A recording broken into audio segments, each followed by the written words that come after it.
I never thought I'd be sitting in this sleek corner office, watching my parents through the security camera as they nervously approached the reception desk.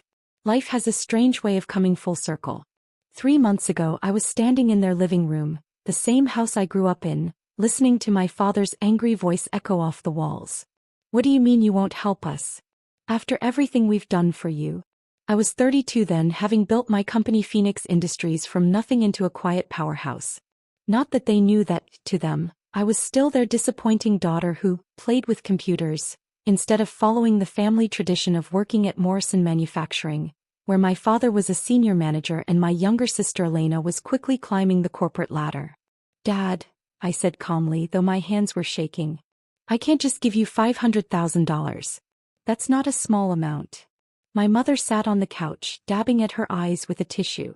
"But we need it, Olivia. The bank is threatening foreclosure. Your father's investments didn't work out."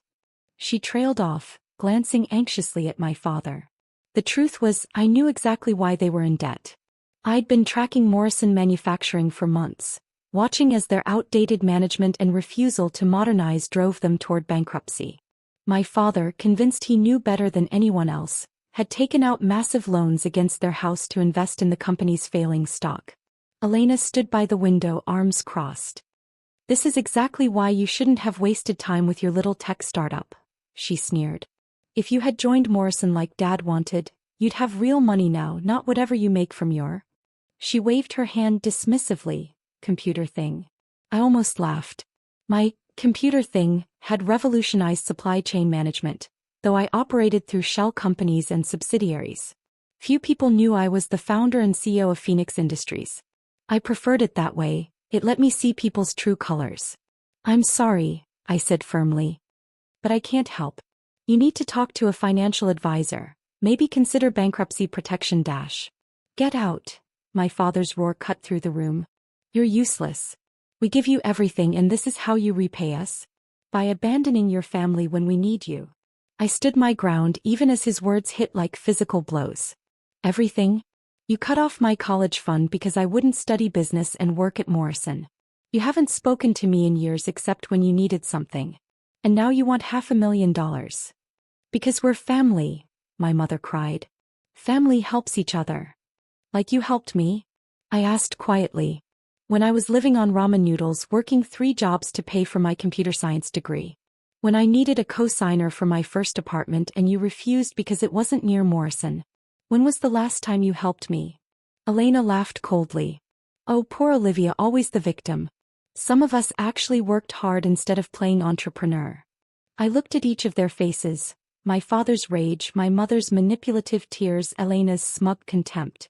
In that moment something inside me hardened. I'd spent years hoping they'd see my worth, recognize my success. But now I realized they never would. Not unless I forced them to. "You want to know what I've been playing at?" I reached into my bag and pulled out a folder. "Here's a copy of Morrison Manufacturing's latest financial report. You're not just failing, you're about to collapse. The company has 3 months of operating capital left at most." My father's face went red. "How dare you? You know nothing about Dash." "I know everything," I cut him off. "I know about the shell companies you created to hide losses. I know about the pension fund you've been mismanaging. I know that next week your biggest client is pulling their contract." Elena stepped forward, her confidence wavering slightly. "How could you possibly know that?" I smiled, but there was no warmth in it. "Because they're moving their business to Phoenix Industries. Along with most of your other major clients." The silence that followed was deafening. My father's face had gone from red to white. My mother had stopped crying, staring at me with dawning horror. Elena's smirk had vanished completely. "Phoenix Industries?" my father whispered. "But that's the company that's been eating away at Morrison's market share for the past 5 years? The one that's revolutionized the industry while you stuck to your outdated methods?" "Yes." I headed for the door, pausing with my hand on the handle. "You should update your resumes. You're going to need them soon." "You vindictive little dash," Elena started, but I was already walking out, my father's words following me. "Don't ever come back. You're no daughter of mine."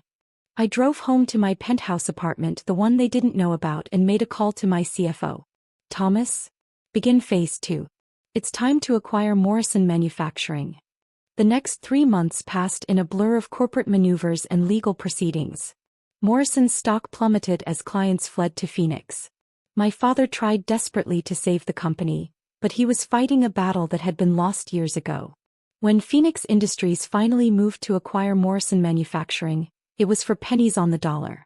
Now, watching through the security camera as my parents and sister follow my assistant down the hallway, I straighten my jacket and take a deep breath. The nameplate on my door reads Olivia Chin, Sue Phoenix Industries. It's time for them to learn exactly what their useless daughter has been playing at. The door opens and I hear my assistant Sarah's professional voice. Miss Chin will see you now. My parents and Elena step into my office, their expressions a mix of anxiety and forced confidence. They freeze when they see me sitting behind the massive mahogany desk. The floor-to-ceiling windows behind me showcase the city skyline, a stark contrast to Morrison Manufacturing's outdated offices. Hello, I say calmly, enjoying the shock spreading across their faces. Please take a seat. Elena recovers first, her face twisting with rage. You're behind all this. My father's hands are trembling as he grips the chair in front of him. This is impossible. Phoenix Industries is a multi-billion-dollar company. Yes, I nod, and I built it from nothing. While you were mocking my computer thing, I was revolutionizing the industry. Funny how that works. My mother sinks into a chair, her designer purse clutched to her chest like a shield. Olivia, sweetie, why didn't you tell us? We're family. Family. I let out a small laugh. 3 months ago you kicked me out of your house because I wouldn't give you $500,000. Dad said I was useless. Elena called me a failure. Now you want to claim family ties. Elena steps forward, her artificial confidence cracking. This is revenge, isn't it? You deliberately destroyed Morrison just to hurt us. I open a folder on my desk, pulling out several documents. No, Elena. Morrison destroyed itself. Your outdated technology, poor management, and resistance to change did that. I simply offered your clients a better alternative. You stole our clients, my father shouts, his face reddening. I innovated. I gave them what you couldn't: efficiency, reliability, modern solutions. While you were clinging to outdated systems and nepotism, I was building something that actually worked. I press a button on my desk and the wall screen comes to life, displaying Morrison's financial records.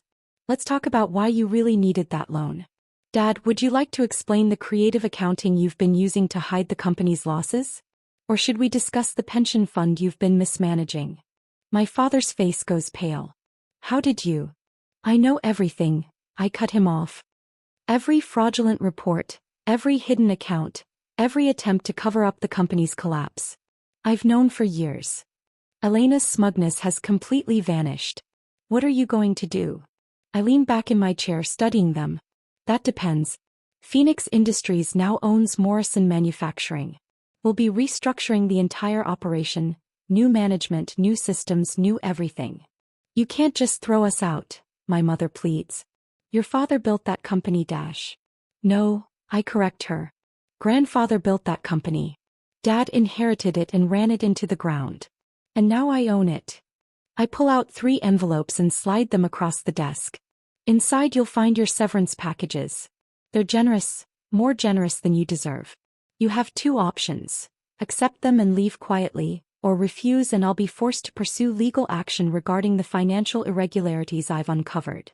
My father's hands shake as he opens his envelope. His eyes widen at the figure. This is more than fair, I finish for him. Consider it my final act of family loyalty. Elena rips open her envelope, her face contorting with anger. You think you can buy us off? After what you've done? What I've done? I stand up slowly. Let me tell you what I've done. I put myself through college while you got a free ride. I worked multiple jobs while you got handed positions you didn't earn. I built a billion-dollar company while you rode on Dad's coattails. The only thing I'm guilty of is succeeding without your help. My mother dabs at her eyes with a tissue. But why hide it from us? We could have been proud of you. Could you? I ask quietly. When have you ever been proud of anything I did that wasn't connected to Morrison? When have you ever supported my choices? The silence that follows is deafening. They know I'm right. I sit back down, straightening the papers on my desk. You have until the end of the week to accept the severance packages. After that, the offers expire and I'll have no choice but to proceed with a full audit of Morrison's books. I'm sure the SEC would be very interested in what we've found. My father stands up abruptly, his chair scraping against the floor. You would send your own father to prison? You disowned me 3 months ago, remember? I meet his gaze steadily. But no, I'm giving you a chance to walk away. Take it. Elena's voice is bitter as she clutches her envelope. I always knew you were cold, but this. Cold. I laugh softly. Oh, Elena. Cold was watching your sister struggle and doing nothing. Cold was mocking someone's dreams because they were different from yours. Cold was treating family like they were worthless until you needed their money. I press another button on my desk and Sarah appears at the door. Please show them out. They have some decisions to make. As they're led away, my mother turns back. Olivia, please. We can fix this. We're still family. I look at her for a long moment. No, Mom. We stopped being family the moment you decided your comfort was worth more than my dreams. Goodbye. The door closes behind them and I let out a long breath. On my desk, my phone buzzes with a text from Thomas, my CFO. Phase 3 ready when you are. Board approved the restructuring plan. I smile, looking out at the city sprawling below. Morrison Manufacturing would be transformed, modernized, brought into the future. Not for revenge, but because it was the right thing to do. The company my grandfather built deserved better than what it had become. A week later, all 3 severance packages were accepted. My parents moved to Florida, using the money to buy a modest house, a far cry from their former lifestyle. Elena found a mid-level position at a smaller company, hopefully learning the value of actual hard work. As for me, I focused on growing Phoenix Industries, expanding into new markets, creating innovations that would actually help people. The corner office with its stunning view became more than just a symbol of success. It became a reminder that sometimes the best revenge isn't about destroying others, it's about building something they never thought you could. My assistant Sarah brings me my afternoon coffee, pausing at the door. Your 2 o'clock is here. The startup founders from Silicon Valley? I nod, straightening my jacket. Send them in. And Sarah? Clear my schedule for next week. I think it's time we started looking at international expansion. She smiles knowingly. Already done, Ms. Chin. The London office is eager to have you. As I prepare to meet my next appointment, I glance at the family photo I keep in my desk drawer, not of my parents or Elena but of my grandfather. He built Morrison with innovation and vision, the same qualities they mocked me for having. I think he would be proud of what Phoenix has become. Sometimes family isn't about blood or obligation. Sometimes it's about finding your own path, even when everyone tells you you're wrong. And sometimes, just sometimes, success is the sweetest revenge of all. A month after our confrontation, I received an unexpected email from my mother. Dearest Olivia, your father would never admit it, but we saw Phoenix Industries on the news today. The new children's hospital you're building, the technology you're developing for patient care. We had no idea. All those years we thought you were just playing with computers, but you were changing lives. I know it's too late, but I'm sorry. We were wrong. Love, Mom. I deleted the email without responding. Some bridges once burned can't be rebuilt. But her words did make me think about legacy, not just my family's but my own. The following week I established the Phoenix Foundation, dedicating $50 million to providing technology education scholarships for underprivileged students. Kids like I had been, with dreams bigger than their family's understanding. Elena heard about it through social media. She tried to reach out, suggesting we collaborate on charitable initiatives. I had Sarah politely decline. Some people only recognize value when it comes with dollar signs attached. My father never contacted me directly, but I heard through business circles that he'd started mentoring young entrepreneurs in Florida. Perhaps losing everything had taught him something after all. Or maybe he was just trying to recapture his lost glory. Either way, it wasn't my concern anymore. 1 year after acquiring Morrison Manufacturing, I stood in the renovated headquarters, now a gleaming testament to innovation. The old, stuffy offices had been transformed into open, collaborative spaces. The outdated machinery replaced with state-of-the-art equipment. The company my grandfather built was finally moving into the future. Sarah appeared at my office door one afternoon, looking slightly uncomfortable. Miss Chen, there's someone here to see you. He says he's your grandfather's old partner. Mr. Harrison walked in, older than I remembered but with the same kind eyes I recalled from childhood visits to the factory. Little Olivia, he smiled, though I suppose I should call you Miss Chen now. Mr. Harrison, I gestured to a chair. Please sit. What brings you here? He looked around the office, nodding approvingly. Your grandfather would have loved this. All of it. He always said Morrison needed to evolve, but your father. He trailed off diplomatically. You knew, didn't you? I asked. About Phoenix Industries? About me. He chuckled. I had my suspicions. You have his spark, his vision. When Phoenix started making waves in the industry, I thought to myself, that sounds like Robert's granddaughter. From his briefcase he pulled out an old leather-bound notebook. Your grandfather wanted you to have this. I've been holding on to it, waiting for the right time. Inside were detailed notes, designs, dreams of what Morrison could become. Many of the innovations I'd implemented were surprisingly similar to what he had envisioned decades ago. He knew your father would never understand, Mr. Harrison explained. But he saw something in you even when you were little. He told me, that girl will either save Morrison or build something even better. Looks like you did both. After he left, I spent hours reading through my grandfather's notebook. His words from the past seemed to reach through time, encouraging the very path I'd taken. The next board meeting, I proposed a new initiative, the Robert Morrison Innovation Center, a space dedicated to developing next-generation manufacturing technology. It would be separate from both Phoenix and Morrison, open to young entrepreneurs with big ideas and limited resources. When the center opened 6 months later, I didn't invite my family to the ceremony. Instead, I filled the seats with engineering students, tech innovators, and dreamers who reminded me of myself. People who understood that success isn't inherited, it's built, one innovation at a time. Sarah manages my family's occasional attempts at contact. My mother's holiday cards, Elena's networking event invitations, even my father's reluctant congratulations when Phoenix made the Fortune 500 list. I appreciate her diplomatic handling of these situations, maintaining professional distance without burning bridges. Sometimes, late at night in my office, I look out at the city lights and think about that day 3 months ago when they walked in, expecting to beg for their jobs from a stranger. The shock on their faces when they saw me behind the desk. The realization that the daughter they'd dismissed had become someone they needed to fear. But fear wasn't what I wanted. Neither was revenge, really. What I wanted was to build something meaningful, to prove that success doesn't always look the way people expect it to. Last week, a young intern stopped by my office. She was bright, ambitious, and obviously nervous.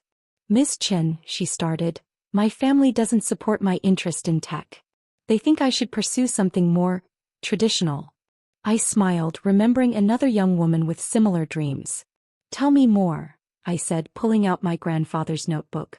Sometimes the best innovations come from people who think differently.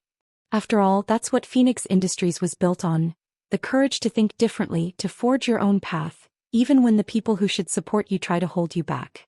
The nameplate on my door isn't just a symbol of success anymore. It's a reminder that sometimes the greatest victory isn't in proving others wrong, but in proving yourself right. And that's worth more than any family fortune.